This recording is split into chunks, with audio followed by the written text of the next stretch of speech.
Hey guys, what's up? In this tutorial video, we will teach you how you can translate slides and text inside your PowerPoint presentation from one language to another. So let us get started. So head over to your PowerPoint presentation, and as you can see, I created a slide like that one here for demonstration purposes, and it is obviously not English. So let me translate that one here from Polish, that text box, to English for demonstration purposes.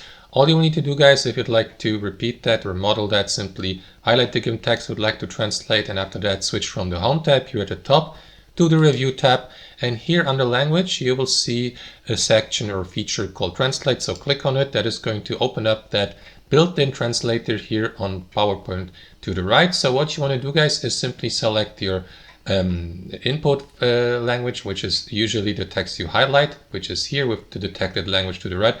And here below you may, for example, select your output language, which in this case here, let's keep it at English, and you will see the translated text below. So all you will need to do is simply highlight the given text, copy it, and replace that text here, and that should do it, as you can see now, or you can alternately click on Insert here, and that should fix the issue, guys. That's how you translate texts and content in your PowerPoint presentation. Thanks for watching and have a wonderful day.